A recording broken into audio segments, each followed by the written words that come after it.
قصة المستشفى المرعبة. في شارع جانبي هادي في المعادي، في مبنى قديم مطرب، الشبابيك متكسرة، وفي لفتة كده بتاعت صيدلية اللي تحت وقع من سنين. الناس هناك بيقولوا عليه مستشفى النور القديم، بس محدش بيقرب منه دلوقتي بعد اللي حصل فيه.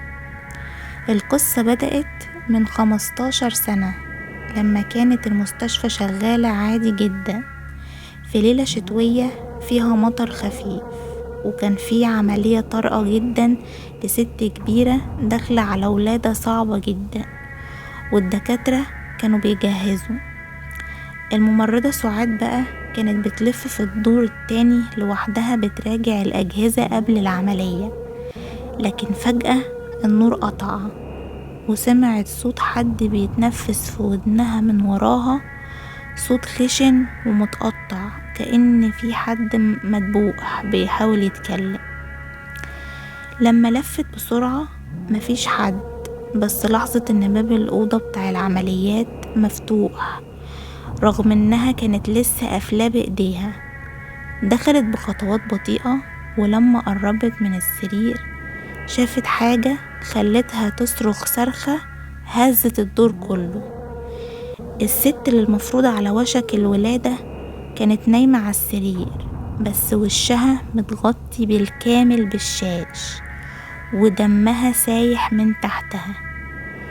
والغريب بقى ان الدكتور لسه ما دخلش اصلا. لما دخلوا الناس بعد الصرخة دي ملقوش لا سعاد ولا الست ولا اي اثر ليهم غير بقعة دم كبيرة جدا على الارض. تاني يوم المستشفى اتقفلت بقرار اداري ومحدش سأل ليه، بس من ساعتها كل فترة الامن اللي بيحرس المنطقة بيبلغ انهم بيسمعوا صوت جهاز رنين شغال لوحده، وضوء خفيف جدا بيظهر من الدور التاني. ولما حد يقرب من الأوضة اللي كان فيها الحادثة دي بيشم ريحة مطهر ممزوجة بحاجة زي ريحة لحمة محروقة. وفي واحد من الحراس حلف انه شاف ممرضة واقفة عند الشباك لابسة ابيض عليه بقع دم ومش بتتحرك، بس لما لف ناحيتها اختفت.